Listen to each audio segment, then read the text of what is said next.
In this video, using the popular game Jenga, I will demonstrate some of the building blocks a company must be familiar with before committing valuable resources to a public procurement tendering exercise. We are all familiar with buying goods off Amazon and services from Uber, and using a public procurement portal is not really that much different. In Wales, the principal portal is selltowales.gov.wales. It is the perfect place to start looking for public opportunities. The platform is used by all Welsh public authorities, including the Vale of Glamorgan Council. On Sell to Wales, as with all procurement opportunity portals, a simple registration process will get you started. Once registered, I would encourage you to comprehensively complete your company's profile, paying particular attention to the all-important Alert Profile section. As part of your Alert Profile, you will be asked to select all the categories of business you are interested in. You may choose as many or as little as you see fit. It is recommended that you only select the categories you are experienced in, so that you are not bombarded with irrelevant information in future. For information, each category of business, which there are many, has its own unique CPV code or common procurement vocabulary. For example, CPV code 66000000 represents contracts linked to financial and insurance services, while 71500000 represents construction-related services. In addition to the CPV code, contracts can also be found by their contract value, geographical location, and the date published. Because Sell to Wales does not exclusively advertise public opportunities from outside Wales, there are other public portals that you should also register for. For example, Public Contracts Scotland advertises opportunities arising in Scotland, eSourcing NI and eTender NI advertises opportunities arising in Northern Ireland, and Contract Finder in England for low-value contracts.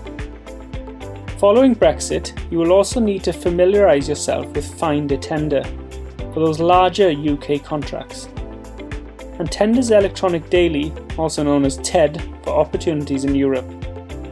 Globally, there are hundreds of portals that have similar capabilities.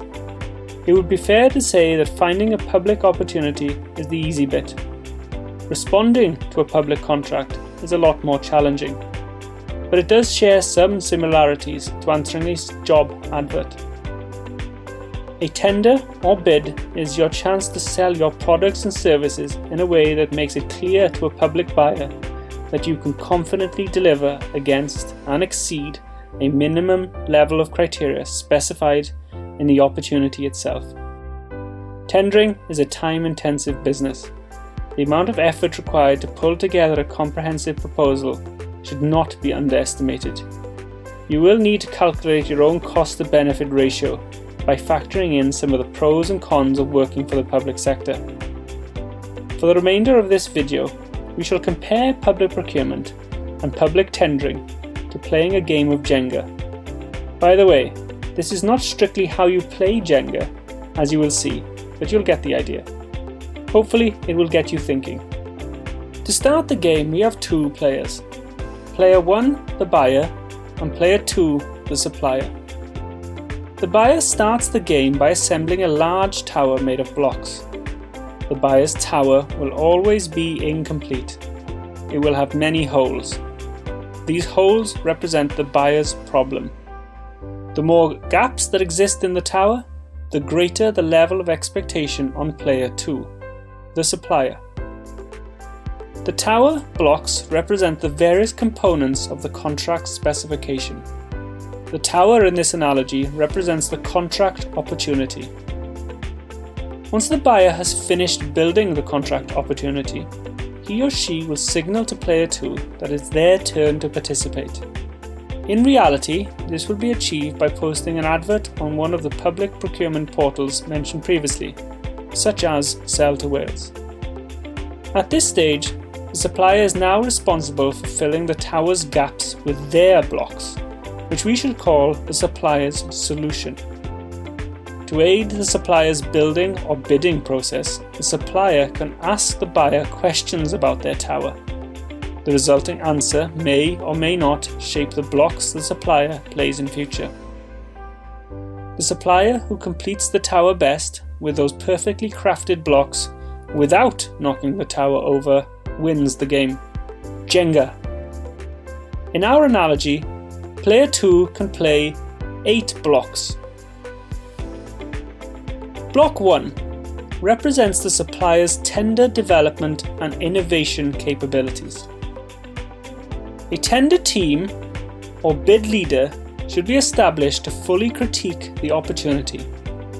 The team should interrogate the buyer's tender documentation, plan a response to the buyer's requirements, determine whether the contract's specification can be met, assess the need to collaborate with another supplying entity, assess whether innovative solutions are required to solve the buyer's requirements, assign team responsibilities and set out a delivery timetable for the development of the tender document.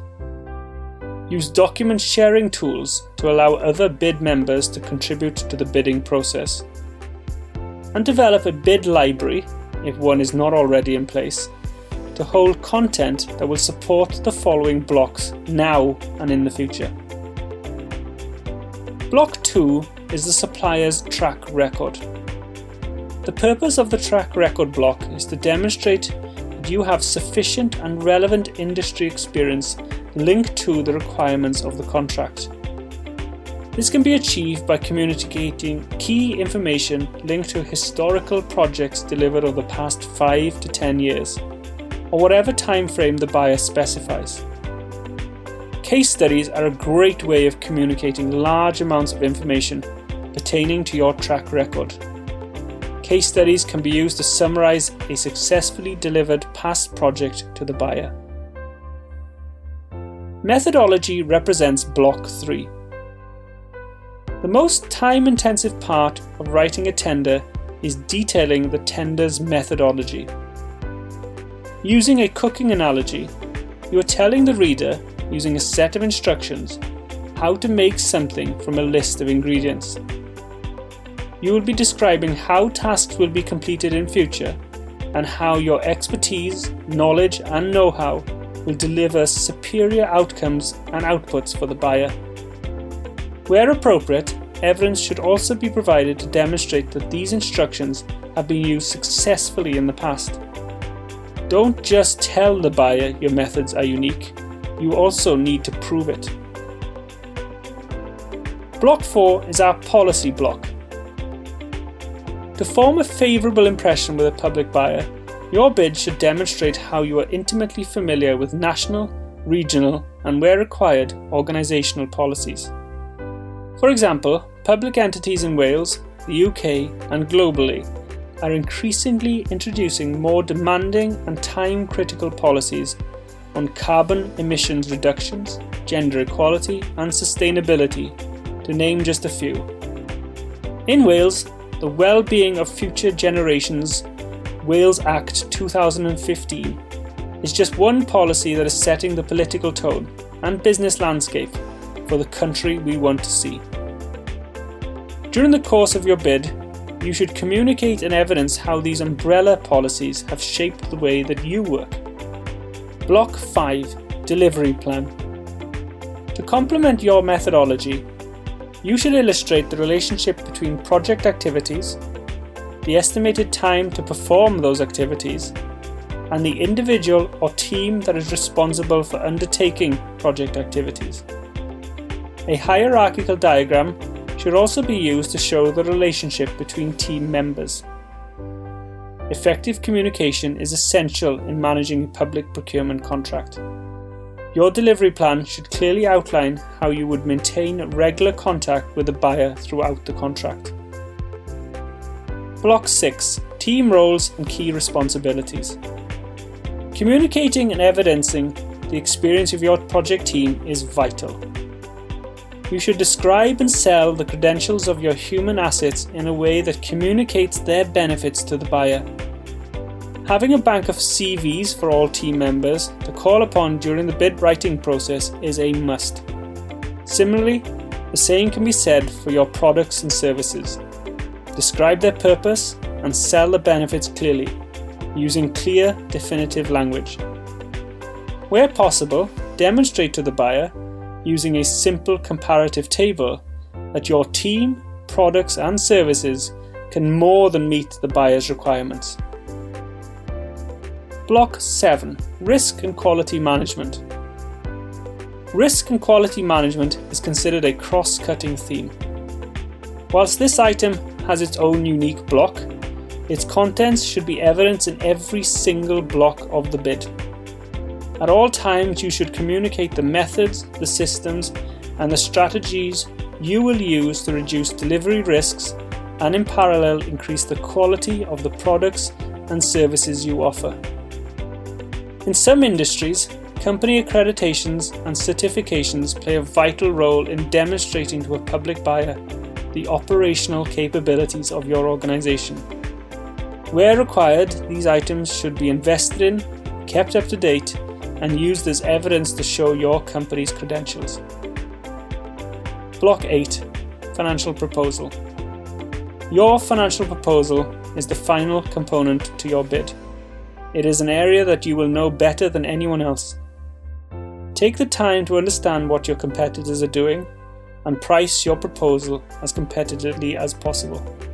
Finally, let me offer you some additional hints and tips to help you in future. 1. Do not ask the most junior person in the organisation to write the bid or organise the bid preparation.